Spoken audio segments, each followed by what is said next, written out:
Assalamualaikum warahmatullahi wabarakatuh. Hari ini saya nak buat ulasan perlawanan di antara JDT menentang Sarawak United, yang mana JDT menang 4-0 hasil jaringan dari Hazwan Bakri, Fernando Forestry, Bekson dan juga Syahmi Safari.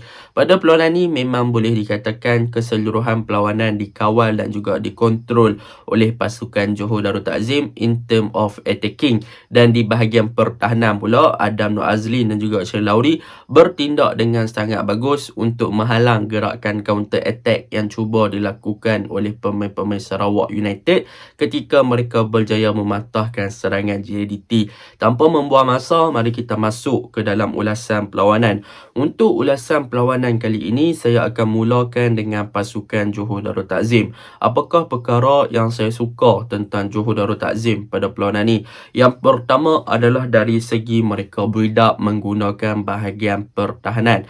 Untuk perlawanan ni kita boleh tengok ketika Khalidi Murga masih lagi berada di dalam padang sebelum dikeluarkan digantikan dengan Syahmi Safari. Sebenarnya pasukan JDT akan build up daripada bahagian bawah dengan adanya bentuk diamond shape, yang mana kita boleh tengok Shane Lowry dan juga Khalidi Murga akan berada dengan back 2, dan di bahagian kiri akan ada Adam Nur Azlin, di bahagian kiri Corbin Ong, di bahagian kanan Adam Nur Azlin, dan di bahagian tengah adalah Hong Wan. Dan gerakan-gerakan build up yang dilakukan oleh pemain JDT ketika Khalidi Murga adalah berpaksikan kepada Hong Wan untuk distribute bola ke bahagian hadapan. Tetapi perubahan berlaku apabila Khalidi Murga terpaksa dikeluarkan akibat kecederaan dan digantikan oleh Syahmi Safari. Di sinilah berlakunya perubahan di bahagian pertahanan, tetapi masih lagi JDT menggunakan build up daripada bawah. Cumanya pada kali ini JDT lebih berpaksikan kepada back 2, iaitu gandingan Shane Lowry dan juga Adam Nur Azlin, yang mana gandingan back 2 untuk pasukan JDT ni akan bermain sebagai wide centre back. Adam Nur Azlin lebih kepada wide centre back di bahagian kanan, Shane Lowry adalah wide centre back di bahagian kiri, dan Hong Wan akan bertindak sebagai holding midfielder ataupun akan membentuk back 3 di bahagian tengah. So kat situlah kita boleh nampak perbezaan antara build up di bahagian pertahanan ataupun dari bawah yang diguna pakai oleh pasukan JDT pada perlawanan semalam. Sebab apa mereka bermain dengan wide centre back? Supaya Adam boleh memberi support yang baik kepada Syahmi dan memberi ruang kepada Syahmi Safari untuk bertindak lebih ofensif. Begitu juga dengan Shane Lowry di kiri untuk memastikan yang Corbin Ong boleh bertindak dengan lebih ofensif di bahagian kiri. Jadi itu yang boleh saya cakapkan tentang cara ataupun bentuk di bahagian pertahanan pasukan JDT ketika mereka cuba untuk build up daripada bawah ataupun melakukan serangan daripada bawah. Jadi peranan Hong Wan bukan sahaja bertindak sebagai pemain yang boleh bantu bahagian serangan, tetapi beliau adalah holding midfielder yang mampu untuk membentuk bahagian pertahanan dengan back 3 dan bantu untuk membantu bahagian serangan dengan distribute bola-bola jauh ataupun melakukan short passing dengan buka game kepada Leandro Velasquez ataupun Nazmi Faiz. Jadi itu bentuk build up yang saya sukalah, yang pertama untuk pasukan JDT pada perlawanan semalam. Yang kedua, apa yang saya suka tentang pasukan Johor Darul Ta'zim pada perlawanan semalam adalah gandingan Nazmi Faiz dan juga Leandro Velasquez, yang mana boleh saya katakan kedua-dua pemain ini mempunyai corak permainan yang berbeza, tetapi daripada segi keserasian mereka berjaya untuk menserasikan mereka punya corak permainan dalam satu perlawanan, yang mana kita boleh tengok Nazmi Faiz lebih bergerak untuk memastikan yang beliau terlibat dalam pergerakan dengan melakukan hantaran-hantaran ataupun killer passing ke bahagian hadapan bagi mencari pemain-pemain serangan.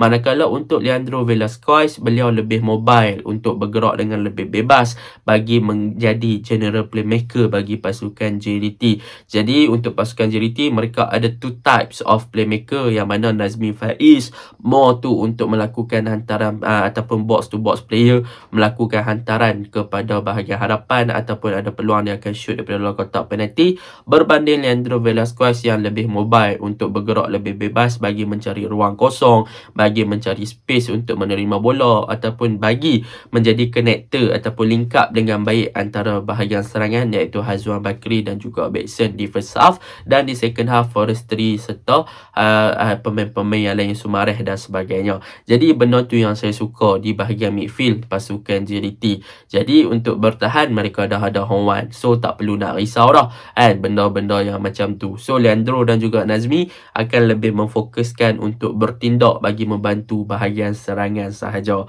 Itu yang kedua yang saya suka tentang JDT. Yang ketiga yang saya suka tentang JDT ni adalah pertukaran yang dilakukan apabila mereka membawa masuk Fernando Forestry, yang mana apabila masuknya Fernando Forestry, kita boleh nampak lah yang bahagian serangan pasukan JDT ni lebih hidup dan lebih laju dalam membuat decision dan lebih banyak dalam membuka game dengan sangat bagus. Itu yang saya suka tentang pasukan JDT apabila mereka membawa masuk Fernando Forestry ke dalam skuad utama mereka pada perlawanan semalam.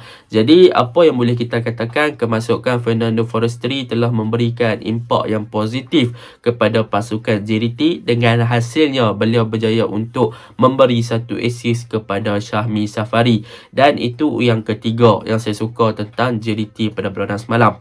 Yang seterusnya, apa yang boleh saya katakan untuk pasukan JDT pada perlawanan semalam, daripada segi serangan dan juga ofensifnya tim mereka bermain dengan sangat cemerlang apabila kita boleh tengok Koh Beng Ong dan juga Syahmi Safari yang bertindak sebagai left back ataupun right back. Mereka berdua bertindak lebih kepada winger, yang mana mereka sering berada di atas dan membentuk lebih kepada ofensif fullback dalam melakukan gerakan-gerakan serangan ke arah Sarawak United. Dan mereka berjaya menjalankan tugas mereka dengan baik apabila JDT mempunyai back two yang kental di belakang dalam mengekang asakan counter attack yang cuba dilakukan oleh pemain-pemain Sarawak United ketika mereka berjaya untuk mematahkan serangan-serangan tersebut.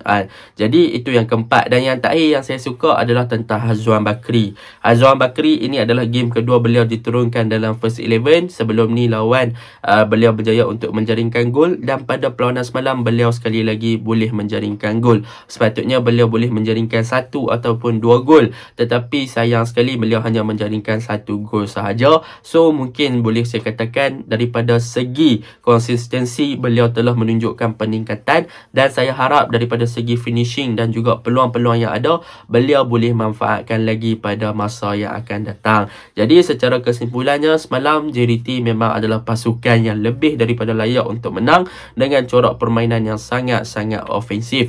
Manakala untuk pasukan Sarawak United pula, mereka lebih more to bertahan, sit deep dan juga melakukan counter attack. Dan counter attack mereka pun tidaklah terlalu berjaya. Jadi saya mengharapkan ada perubahan yang positif daripada pasukan Sarawak United pada game-game yang akan datang, terutamanya ketika mendapatkan situasi bola mati melalui corner kick ataupun situasi ketika mereka melakukan counter attack. Itu sahaja ulasan saya. Assalamualaikum warahmatullahi wabarakatuh.